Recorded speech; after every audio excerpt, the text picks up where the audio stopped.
Assalamualaikum warahmatullahi wabarakatuh. Saya Siti Halimatus Sa'diyah, NIM U2018-1051, akan menjelaskan tentang sikap orientalis terhadap Islam dan sejarah perkembangan orientalisme. Pengertian orientalis. Orientalis adalah ilmuwan barat yang mendalami problematika ketimuran, yang mencakup bahasa, peradaban, agama, dan juga sejarah Islam. Sikap orientalis terhadap Islam. Yang pertama yaitu sikap orientalis terhadap Rasulullah. Perkembangan Islam di kawasan timur dan barat menjadi perhatian serius mereka. Sebagian besar dari mereka memberikan sifat kepada Rasulullah SAW sebagai seorang pendusta, pengarang wahyu, pendiri Islam, dan lain sebagainya. Adapun yang ditulis oleh cendekiawan barat pada abad pertengahan dan dinukil oleh para penulis Bizantium berkenaan dengan kehidupan Rasulullah jarang sekali yang menyajikan hakikat yang sebenarnya. Dan kedua, sikap orientalis terhadap Al-Quran. Dalam langkah untuk menolak Al-Quran, para orientalis saling bahu-membahu dalam mengkritisi Islam. Salah satu usahanya adalah membuat Al-Quran edisi kritis. Sebagai langkah awal, mereka mengumpulkan manuskrip, kamus, buku-buku tafsir, hadis, dan qiraah. Meskipun pada akhirnya proyek ini berhenti, disebabkan Perang Dunia Kedua yang menghancurkan Jerman. Motivasi orientalis mengkaji Islam. Di antara motivasi orientalis adalah sebagai berikut. Yang pertama yaitu motivasi akidah atau keagamaan. Yang kedua, motivasi ekonomi dan perdagangan. Yang ketiga, motivasi politik dan penjajahan. Dan yang keempat, yaitu motivasi ilmiah dan kebudayaan. Sikap dan usaha dalam menghadapi gerakan kaum orientalis. Adapun beberapa sikap atau usaha dalam menghadapi gerakan kaum orientalis adalah sebagai berikut.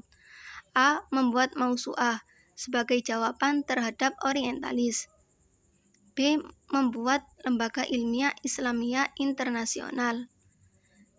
C. Sarana internasional untuk dakwah Islam.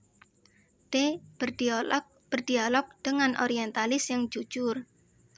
Dan yang terakhir, mendirikan Badan Penerbitan Islam Internasional. Sejarah perkembangan orientalis.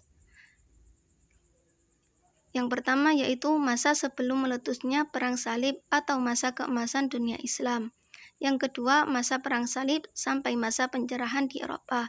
Yang ketiga, munculnya pencerahan di Eropa sampai sekarang. Yang pertama yaitu masa sebelum meletusnya Perang Salib atau masa keemasan dunia Islam. Pada zaman keemasan dunia Islam, negeri-negeri Islam, khususnya Baghdad dan Andalusia, menjadi pusat peradaban dan ilmu pengetahuan. Peradaban Islam bukan hanya berpengaruh bagi Eropa yang berada di bawah kekuasaan Islam saja, tetapi juga bagi orang Eropa di luar daerah tersebut. Pada masa inilah muncul orientalis di kalangan barat. Tujuan orientalis pada masa ini adalah untuk memindahkan ilmu pengetahuan dan filsafat dari dunia Islam ke Eropa. Yang kedua, masa Perang Salib sampai masa pencerahan di Eropa. Pada periode awal Perang Salib ini, dibentuklah studi Islam untuk tujuan misi pada abad ke-12 pada masa Peter Agung.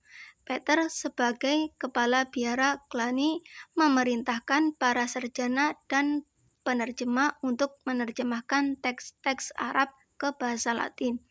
Dalam proses penerjemahan ini, terjadilah cerita-cerita negatif yang ditujukan kepada pribadi Nabi Muhammad SAW.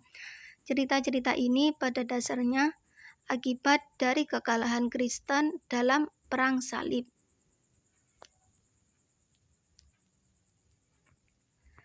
Tiga, munculnya masa pencerahan Eropa sampai sekarang. Fase masa penjarahan di Eropa ditandai oleh keinginan para orientalis untuk mencari kebenaran. Pada masa ini, kekuatan rasio mulai meningkat, sehingga lahirlah karya-karya yang dianggap objektif, bahkan berisi penghargaan kepada Al-Quran dan Nabi Muhammad SAW. Mulai abad ke-19 sampai sekarang, para orientalis secara teratur mengadakan kegiatan-kegiatan seperti kongres-kongres dan mendirikan lembaga-lembaga kajian ketimuran. Sekian dan terima kasih. Mohon maaf apabila ada kata-kata yang salah atau kurang berkenan. Wassalamualaikum warahmatullahi wabarakatuh.